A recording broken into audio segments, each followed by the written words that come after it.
Kabar kurang menyenangkan datang dari presenter dan fashion stylist kenamaan Karen Delano. Ia lewat media sosial pribadinya, Karen mengaku bahwa mobil miliknya kini tengah dibawa kabur oleh supir pribadinya.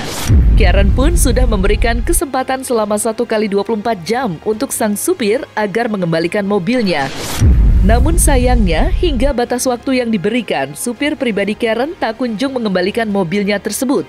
Sehingga Karen pun mendatangi Polsek Setiabudi untuk melaporkan pencurian mobil miliknya tersebut. Lantas, seperti apa hasil dari laporan Karen tersebut? Dan seperti apa pula penjelasan pihak kuasa hukum Karen dalam hal ini Sandi Arifin menjelaskan hal tersebut? Seperti apa pula pihak kepolisian menanggapi laporan Karen?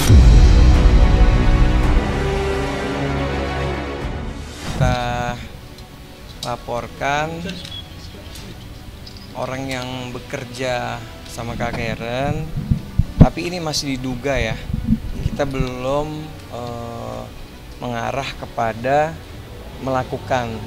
Kita hanya menyampaikan ke pihak penyidik bahwa mobil beliau hilang dan kami masih menunggu itikat baik karena Kak Karen sendiri juga sudah menghubungi terakhir menyampaikan yang bersangkutan untuk bisa dikembalikan mobil itu, karena beliau juga khawatir apakah memang mobil itu dibawa atau mungkin memang mobil itu ada apa-apa. Kita sampai sekarang belum bisa menjelaskan lebih jelas ada apa dengan mobil Kak Karen.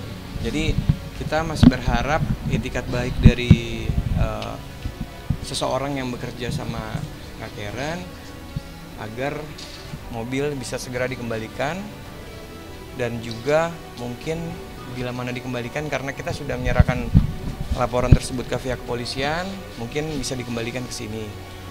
Ya bila mana ada itikat baik, pasti klien kami juga akan melakukan yang terbaik untuk menyelesaikan permasalahan ini. Seperti biasa aja kan aktivitas supir, karena ini supir baru 7 hari. Jadi memang aktivitasnya biasa nganterin saya untuk syuting pagi hari, terus lalu saya pergi ke fitness. Lalu si bapak antar saya balik ke apartemen saya. Jam 4:30 sore saya harus kembali syuting lagi. Waktu dihubungi sama tim asisten saya, ya waktu tim asisten saya tuh beliau sudah tidak bisa dihubungi. Nah kami sebenarnya, saya sama manajemen saya juga masih berpikir kayaknya si bapak ini punya urusan mendadak, urgent mungkin, yang dia harus keluar membawa mobil, karena dia memang sempat me-WhatsApp asisten saya bilang mohon izin saya mau keluar dulu karena ada urusan penting. Nah saya pun berpikir ini jangan-jangan dia punya urusan yang urgent, kita nggak tahu apa. Nah karena memang jam 4:30 sore itu kan macet banget, padat banget Jakarta kan. Jadi kebetulan saya yang jadi panik karena saya harus pergi ke tempat syuting televisi stasiun satunya lagi. Nah tapi nggak balik-balik dan tidak bisa dihubungi.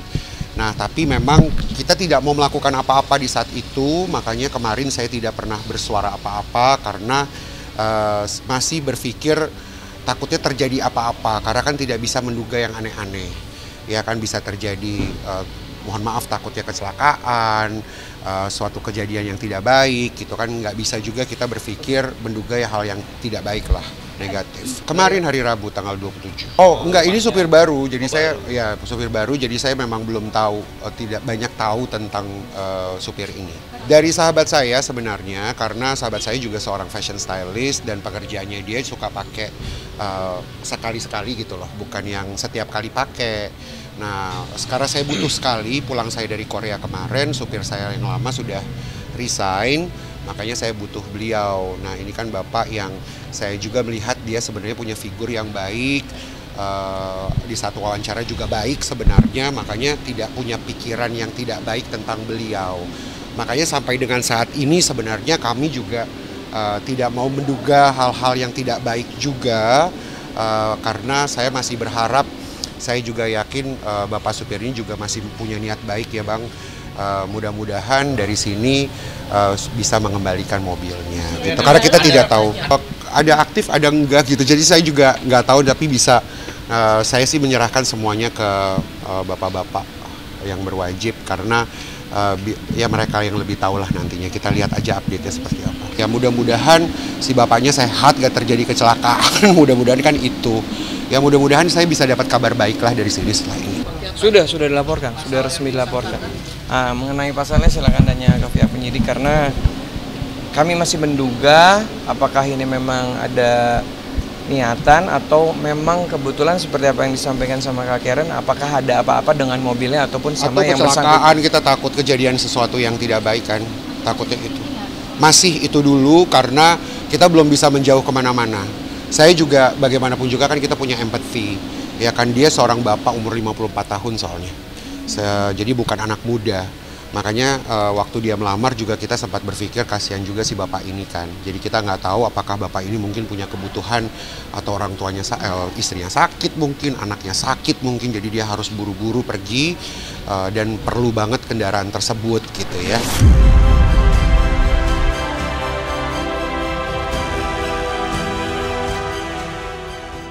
Nasib miris yang dialami Karen memang memprihatinkan. Pasalnya, belum lama ini Karen baru saja menjalani operasi hidung hingga harus mengeluarkan uang puluhan juta rupiah.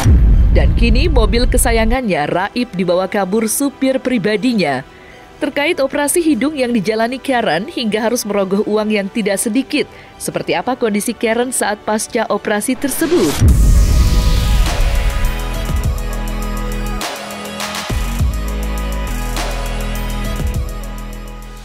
Dua lubang hidung tuh punya rongga yang sama kebuka, yang sebelah kanan nggak kebuka gitu. Nah itu yang membuat hidung jadi nggak bisa bernafas 100%. Maka dari itu kenapa ke Korea ketemu sama dokter ahli bedah THT, itu dulu yang diperbaiki, bukan masalah tinggi, bukan masalah mempercantiknya atau memperbagusnya. Cuma karena dia udah dibuka juga di sini kan ini juga masih berdarah. Jadi karena itu dibuka dan dibor dan dipahat supaya bisa punya rongga. Aku bilang sama dokter, dok, ya udah kalau gitu sekaligus dibagusin kan, karena aslinya memang dari depan tuh bengkok tapi sekarang udah lurus kan. Sekarang udah bisa nafas, udah bisa cium semuanya ini bau-bau. Tulang ribs, jadi tulang ribsnya diambil kan, kita kan tulang rusuk kita, tulang ribs kita kan punya berapa sih 12 ya. Jadi satu yang paling bawah itu diambil tuh. Jadi diambil segini besarnya. Terus dipotong-potong sama dokternya ditumbuk ya? Ditumbuk-tumbuk, terus ditaruh di bagian hidungnya supaya dia bisa kuat.